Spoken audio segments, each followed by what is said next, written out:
Hello everyone, welcome to कलयुग पाठशाला। जैसा कि आप सभी जानते हैं कि प्रीवियस क्लास में हमने अकबरकालीन ग्रंथों को पढ़ा था, तो आज हम इसी सीरीज़ को आगे बढ़ाते हुए आज हम अकबरकालीन ग्रंथों को पढ़ेंगे। तो चलिए देखते हैं। प्रीवियस क्लास में हमने हमजा नामा को पढ़ा था, तो आज हम तूती नामा को पढ़ेंगे, जो अभारतीय कथाओं के चित्र यानी ऐसी कथाएँ जो भारतीय नहीं थीं उनके ऊपर चित्र बनाए गए हैं। तो चलिए देखते हैं। इससे पहले अगर आप चैनल पर नए हैं तो चैनल को सब्सक्राइब कर दें और वीडियो को लाइक कर दें। तो चलिए स्टार्ट करते हैं। तो सबसे पहले हम पढ़ने वाले तूती नामा को, जो ऐसी कथा है जो भारतीय नहीं थी मगर यानी भारत के बाहर की कथाएं थी, मगर उन पर क्या हुआ, चित्र बनाए गए हैं। ठीक है, चलिए। तो तूती नामा, जिसका टाइम पीरियड माना जाता है 1560 से लेकर 1568 तक। ठीक है, चलिए। तो अब जानते हैं इसके बारे में। तूती नामा क्या है? ईरान का एक ग्रंथ है। कहाँ का? ईरान का एक ग्रंथ है। ठीक है, तो अगर आपसे पूछा जाएगा ये कहाँ का ग्रंथ है, तो ये ईरान का एक ग्रंथ है। ठीक है, इसमें किसका वर्णन किया गया है? तो तोते के प्रेम प्रलाप का वर्णन किया गया है। तूती नामा में तोते के जो प्रेम प्रलाप का वर्णन किया गया है। यानी अभी आपने देखा कि यह ईरान का एक ग्रंथ है, तो यहाँ पर इसका जो चित्रांकन कराया था वो मुगलों के द्वारा कराया गया था। ठीक है, तो इस तरह से तो ईरान का एक ग्रंथ है और इसमें तोते के प्रेम प्रलाप का वर्णन किया गया है। तो चलिए अब आगे देखते हैं। इसमें कुल कितने? तो इसमें कुल 130 चित्र हैं। तो आपसे पूछा जा सकता है कि तूती नामा जो है इसमें कितने चित्र हैं, तो आपको लर्न करना है कि कुल 130 चित्र हैं। ठीक है, ईरान का एक ग्रंथ है और इसमें तोते के प्रेम प्रलाप का वर्णन किया गया है और कुल 130 चित्र हैं। चलिए नेक्स्ट पॉइंट। प्रारंभ में इसमें राजस्थानी शैली में चित्रण हुआ था। ठीक है, तो प्रारंभ में क्या होता है कि इसके जो चित्र बनाए गए तूती नामा के, उसमें राजस्थानी शैली में चित्रण किया गया था। ठीक है, सन 1330 के आसपास तूती नामा की जो कथा थी वह ईरान में काफ़ी प्रचलित थी। तो अभी आपने देखा कि तूती नामा का समय कब से कब तक 1560 से लेकर 68 तक बताया गया। यहाँ पर क्या है कि सन 1330 में ये कथा कहाँ पर प्रचलित थी? ईरान में। तो अभी आपने जाना कि ये कहाँ से, भारत के बाहर की कथा है। ठीक है, तो तूती नामा की जो कथा है वो ईरान में काफ़ी प्रचलित थी और उसी का जो मुगलिया रूप है वह क्या कहलाता है? तूती नामा कहलाता है। ठीक है, और उसी का जो मुगलों के द्वारा जो चित्रांकन किया गया उसे हम क्या कहते हैं? तूती नामा कहते हैं। चलिए नेक्स्ट। इसके जो चित्र हैं वे हमजा नामा के समान हैं। अभी आपने प्रीवियस क्लास में किसको पढ़ा था? अमीर हमजा को पढ़ा था। तो उसी हमजा नामा को पढ़ा था और उसी के समान इसके भी चित्र हैं। ठीक है, तो चित्र हमजा नामा के समान हैं और वस्त्र जो इन चित्रों में बनाए गए हैं वे कैसे हैं? चक्रदार जामा है। और प्रकृति एवं वास्तु का अगर अंकन देखा जाए तो वह भी किसके समान है? हमजा नामा के समान है। ठीक है, तो ये हो गई तूती नामा। चलिए आगे देखते हैं। इसमें पक्षियों के अंकन में पूर्ण उन्मुक्तता दिखाई गई है, यानी पक्षियों के अंकन में पूर्ण उन्मुक्तता दिखाई गई है। और कुछ चित्रों पर, यानी तूती नामा के अगर कुछ चित्रों की बात की जाए तो उस पर बसावन के, दशवंत, इकबाल आदि कलाकारों के नाम अंकित हैं। ठीक है, तो कौन कौन से कलाकारों के नाम अंकित हैं? बसावन हो गए, दशवंत और इकबाल। इन सभी के नाम किस पर? तूती नामा पर के कुछ चित्रों पर अंकित हैं। ठीक है, चलिए अब इसकी प्रति की अगर बात की जाए तो इसकी जो एक प्रति है तूती नामा की वह कहाँ पर है? म्यूजियम ऑफ आर्ट क्लीवलैंड में। ठीक है, और दूसरी कहाँ पर है? चेस्टन वेट्टी लाइब्रेरी डबलिन में। ठीक है, तो इसकी प्रतियाँ कहाँ कहाँ पर हैं? म्यूजियम ऑफ आर्ट क्लीवलैंड में और चेस्टन वेट्टी लाइब्रेरी डबलिन में। ठीक है, और इसके अगर कुछ पृष्ठों की बात की जाए तो इसके जो कुछ पृष्ठ हैं वह कहाँ पर है? लखनऊ संग्रहालय में संग्रहित है। कहाँ पर? लखनऊ संग्रहालय में संग्रहित है। चलिए तो एक बार इसको फिर से अच्छे से देख लेंगे। तो आपने जाना कि तूती नामा कहाँ की कथा है? तो ईरान की कथा है। ठीक है, इसमें किसका वर्णन किया गया? तोते के प्रेम प्रलाप का वर्णन इसमें किया गया है। और इसमें कुल कितने चित्र हैं? तो इसमें कुल 130 चित्र हैं और प्रारंभ में इसमें राजस्थानी शैली में चित्रण किया गया था। और सन 1330 में जो तूती नामा की कथा है वह ईरान में काफ़ी प्रचलित थी और इसी का मुगलिया रूप क्या है? तूती नामा है। ठीक है, और इसके जो चित्र हैं वे किसके समान है? तो हमजा नामा के समान है। और इनके जो चित्र इसमें बनाए गए हैं तूतीनामा में, तो उनके वस्त्र कैसे हैं, तो चक्रदार जामा है। प्रकृति और वास्तु का अंकन किसकी तरह किया गया है, हमजा नामा के समान किया गया है। ठीक है, और पक्षियों के अंकन में पूर्ण उन्मुक्तता दिखाई गई है। कुछ चित्रों पर किन किन कलाकारों के, तो वसावन, दशवन, इकबाल आदि कलाकारों के नाम अंकित हैं। अगर इसकी प्रति पूछी जाए तो म्यूजियम ऑफ आर्ट क्लीवलैंड में और चेस्टन वेड लाइब्रेरी डबलिन में, और इसके कुछ पृष्ठ लखनऊ संग्रहालय में संग्रहित हैं। तो ये हो गई तूतीनामा। आई होप आपको ये क्लियर होगी। चलिए बढ़ते हैं आगे। अब देखेंगे दीवान ए हाफिज। तो दीवान ए हाफिज को अब देख लेंगे। तो इसका जो समय माना जाता है, इसका समय माना जाता है 1610, यानी दीवान ए हाफिज जो है इसका समय माना जाता है 1610। चलिए अब इसके लेखक देख लेते हैं। तो इसके जो लेखक हैं हाफिज शिराजी हैं। ठीक है, कौन है, हाफिज शिराजी हैं, जो क्या करते थे, शेर और शायरी करते थे। ठीक है, और ये जो दीवान ही हाफिज है इसको कब चित्रित किया गया, तो अकबर के काल में चित्रित किया गया था। ठीक है, तो अगर आपसे दीवान ही हाफिज का समय पूछा जाएगा तो 1610 है, और इसके अगर लेखक पूछे जाएंगे तो हाफिज शिराजी हैं, जो क्या करते हैं, शेर और शायरी करते हैं, और अकबर के काल में इसको चित्रित किया गया था। अगर हम बात करें इसकी, तो इसको लेकर एक कहानी प्रचलित है। यानी ये ऐसा माना जाता है कि ये ऐसी पुस्तक है कि अगर किसी समस्या का हल ना मिल रहा हो तो इससे हम उसका पता लगा सकते हैं, उसका हल हमें मिल जाता है। तो चलिए देखते हैं इसके बारे में। तो ऐसा कहा जाता है कि इस ग्रंथ में बड़ी बड़ी समस्याओं का निदान लिखा है। ठीक है, तो मैंने अभी आपको बताया था, इसमें ऐसा है, कहा गया है कि बड़ी ऐसी समस्याएं हैं जिनका इसमें निदान मिल जाता है। ठीक है, तो इसमें हम देखेंगे एक स्टोरी है। एक शहजादी का हार चोरी हो गया था। किसका, एक शहजादी थी जिसका हार चोरी हो गया था, और जो रात में ही वह क्या करती है, दीवान ए हाफिज को खोल देती है। ठीक है, और शहजादी ने जब अपनी आंख बंद करके एक अंगुली ग्रंथ में लिखे शेर पर रख दी, यानी जब उसने अपनी आंख बंद कर ली और उसने अपनी उंगली दीवान ए हाफिज की किसी एक शेर शायरी पर रख दी, तो उसने क्या किया, तत्काल दासी को मोमबत्ती लेकर बुलाया। ठीक है, यानी जो शहजादी थी उसने तुरंत अपनी दासी को बुलाया। किसको लेके, मोमबत्ती को लेकर बुलाया, क्योंकि अंधेरा था। ठीक है, और फिर क्या होता है, फिर शेर पढ़ा गया। फिर जो उस पर उंगली रख गई थी जिस शेर पर, उसको पढ़ा गया। तो उसमें लिखा हुआ था, चोर भी कैसा है समा को उठाए है, हाथ इसी दासी द्वारा चुराया गया था। यानी चोर भी कैसा है जो समा को उठाए हुए, और आपने देखा था कि ये दासी क्या थी, मोमबत्ती को लिए हुए थी। तो हाथ किसके पास था, इसी दासी द्वारा चुराया गया था। आई होप आपको ये स्टोरी अच्छे से क्लियर होगी। तो ये ऐसा माना जाता है कि अगर कोई भी समस्या है तो उसका निदान हमें इस पुस्तक से मिल जाता है। ठीक है, चलिए अब नेक्स्ट देखेंगे। नेक्स्ट है अकबरनामा। तो अकबरनामा की अगर बात की जाए, तो इसके अगर चित्रों की बात की जाए तो इसके 117 चित्र, कितने, 117 चित्र कहाँ पर संग्रहित हैं, विक्टोरिया एंड अल्बर्ट संग्रहालय लंदन में। ठीक है, तो अकबरनामा के अगर चित्रों के संग्रहित करने की बात आएगी तो कहाँ पर संग्रहित है, लंदन में। कहाँ पर, विक्टोरिया एंड अल्बर्ट संग्रहालय। ठीक है, जो आपका कहाँ पर है, लंदन में। यहाँ पर अकबरनामा के 117 चित्र संग्रहित हैं। ठीक है, अगर अकबरनामा का आपसे श्रेष्ठ चित्र पूछा जाएगा तो वह कौन सा है, सलीम का जन्म। या फिर आपसे पूछा जा सकता है कि सलीम का जन्म, यहाँ पर आपसे पूछा जाता है कि अकबरनामा का सबसे श्रेष्ठ चित्र कौन सा है, तो सलीम का जन्म है।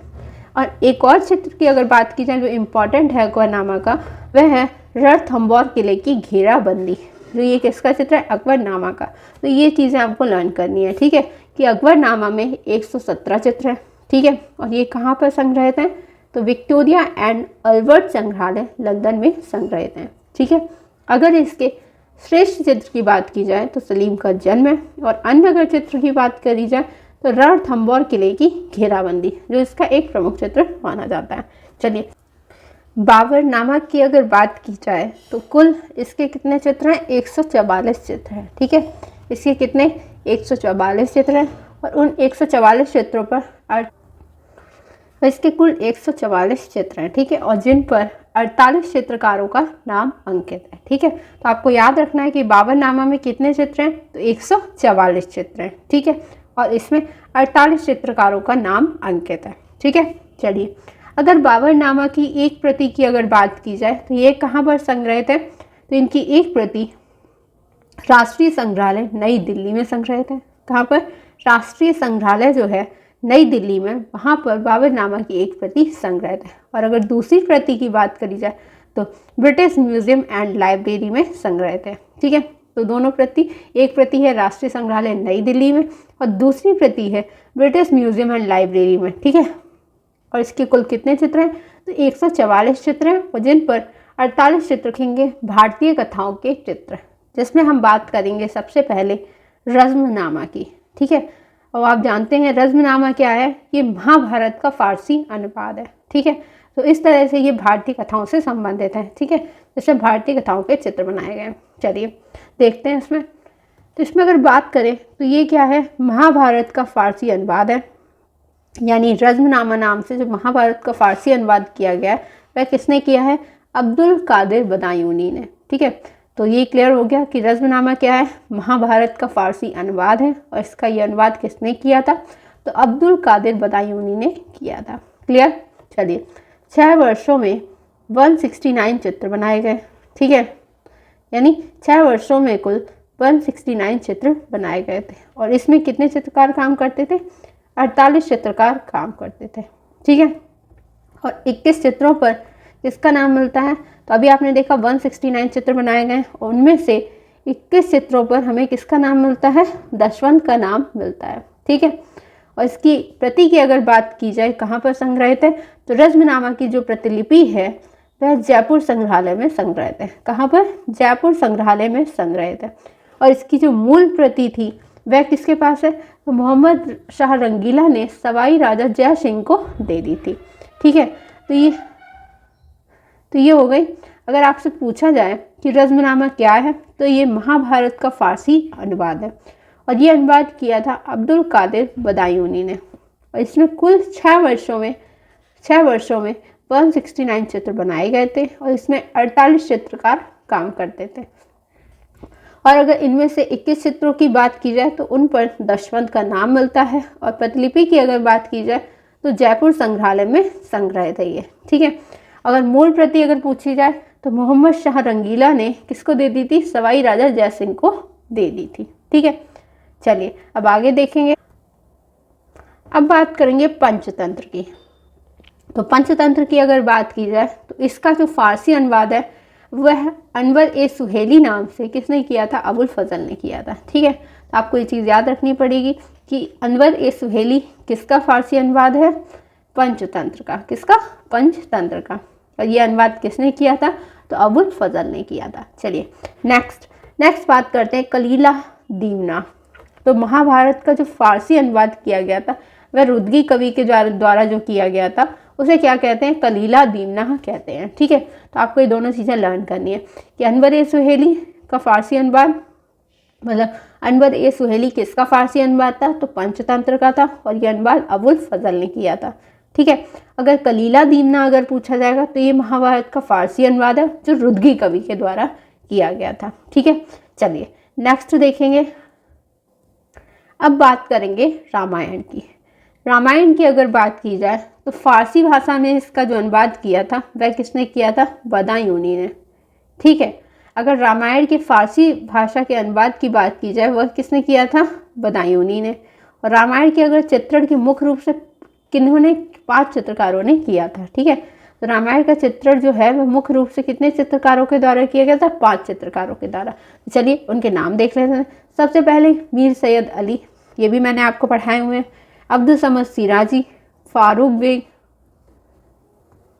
और दशवंत और बसावन। तो ये हो गए 5 चित्रकार जिन्होंने रामायण का चित्रण किया था। ठीक है, रामायण के अगर आपसे पूछा जाए कि फारसी अनुवाद किसने किया था तो बदायूनी ने किया था। ठीक है, चलिए तो एक बार सारा अच्छे से देख लेंगे। ठीक है, तो रामायण का फारसी अनुवाद बदायूनी के द्वारा किया गया था और रामायण के चित्रण में मुख्य रूप से 5 चित्रकारों ने काम किया था। किसने? मीर सैयद अली, अब्दुल समद सिराजी, फारूक बेग, दशवंत और बसावन ने। ठीक है, चलिए अगर आपसे पूछा जाए कि कलीला दीवना किसका फारसी अनुवाद है तो ये महाभारत का फारसी अनुवाद है। और जो किया गया था किसके द्वारा? रुदगी कवि के द्वारा किया गया था। पंचतंत्र की अगर बात की जाए तो पंचतंत्र का जो फारसी अनुवाद है वह अनवर ए सुहेली नाम से किसने किया था? अबुल फजल ने किया था। ठीक है, चलिए नेक्स्ट अगर बात की जाए तो अब बात करेंगे रज़्मनामा की। तो रज़्मनामा क्या है? ये महाभारत का फारसी अनुवाद है। किसका? महाभारत का फारसी अनुवाद है। और ये किसके द्वारा किया गया है?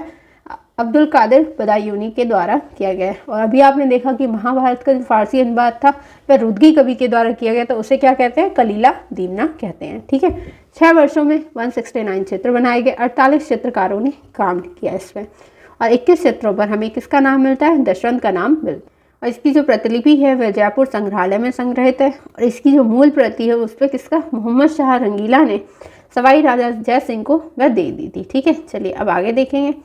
नेक्स्ट अब बात करते हैं बाबरनामा की। तो बाबरनामा की अगर बात की जाए तो इसमें कुल 144 चित्र थे और 48 चित्रकारों ने काम किया था। और इसकी एक जो प्रति है वह राष्ट्रीय संग्रहालय नई दिल्ली में संग्रहित है, और दूसरी जो प्रति है वह ब्रिटिश म्यूजियम एंड लाइब्रेरी में संग्रहित है। चलिए अकबरनामा की अगर बात की जाए तो अकबरनामा जो है इसके कुल 117 चित्र हैं, जो आपके कहाँ पर? विक्टोरिया एंड एल्बर्ट संग्रहालय लंदन में संग्रहित हैं। और इसके अगर श्रेष्ठ चित्र आपसे पूछा जाए कि अकबरनामा का श्रेष्ठ चित्र कौन सा है, तो सलीम का जन्म है। रणथंभौर किले की घेराबंदी इसका एक प्रमुख चित्र माना जाता है। चलिए, और अभी आपने देखा कि दीवान-ए-हाफिज एक ऐसी पुस्तक है या ग्रंथ है जिसमें बड़ी बड़ी समस्याओं का निदान लिखा हुआ है। ठीक है, जो इसमें कहा गया था कि एक शहजादी थी जिसका हार चोरी हो गया था, और उसने क्या किया कि आंख बंद करके उस पुस्तक पर हाथ रखा, और जिस शेर पर उसका हाथ रखा फिर उसने अपनी दासी को बुलाया और मोमबत्ती लेकर वो आती है, ठीक, और उस शेर को पढ़ा गया तो कहा गया कि चोर भी कैसा है जो समा को उठाए हुए, और हाथ इसी दासी द्वारा चुराया गया था। ठीक है, दीवान-ए-हाफिज क्या है? इसका 1610 में ही इसका समय माना जाता है। और इसके लेखक कौन है? हाफिज सिराजी हैं। ठीक है, और ये क्या करते थे? शेर व शायरी करते थे, और अकबर के काल में ये चित्रित की गई थी, दीवान-ए-हाफिज। ठीक है, चलिए नेक्स्ट है तूतीनामा। तूतीनामा का अगर समय माना जाए तो 60 से लेकर 68 है, यानी 1560 से लेकर 1568 है। और ये क्या है? ईरान का एक ग्रंथ है, और इसमें तोते के प्रेम प्रलाप का वर्णन किया गया है। ठीक है, और क्या क्या है इसमें? और इसमें कुल 130 चित्र हैं। प्रारंभ में इसमें राजस्थानी शैली में चित्रण किया गया था। सन अगर 1330 की बात की जाए तो जो ये तूतीनामा की कथा है ईरान में उस टाइम बहुत प्रचलित थी, और उसी का मुगलिया रूप तूतीनामा है। इसके जो चित्र हैं वे हमजानामा के समान है, और वस्त्र जो हैं वो चक्रदार जामा है, और प्रकृति व वास्तु का अंकन जो किया गया है वह हमजानामा के समान है। ठीक है, और पक्षियों के अंकन में पूर्ण उन्मुक्तता दिखाई गई है। कुछ चित्रों पर वसावन, दशवंत और इकबाल आदि कलाकारों के नाम अंकित हैं। इसकी अगर प्रति की बात की जाए तो म्यूजियम ऑफ आर्ट क्लीवलैंड में संग्रहित है, चेस्टन बेटी लाइब्रेरी डबलिन में, और कुछ पृष्ठ जो हैं वो लखनऊ संग्रहालय में संग्रहित हैं। तो ये हो गई तूतीनामा। आई होप आपको ये सारे ग्रंथ अच्छे से क्लियर हो गए होंगे और एक एक पॉइंट अच्छे से समझ आ गया होगा। अगर आपको वीडियो अच्छी लगी है तो वीडियो को लाइक करें, शेयर करें और चैनल को सब्सक्राइब करें। मिलते हैं नेक्स्ट वीडियो में, तब तक के लिए थैंक यू।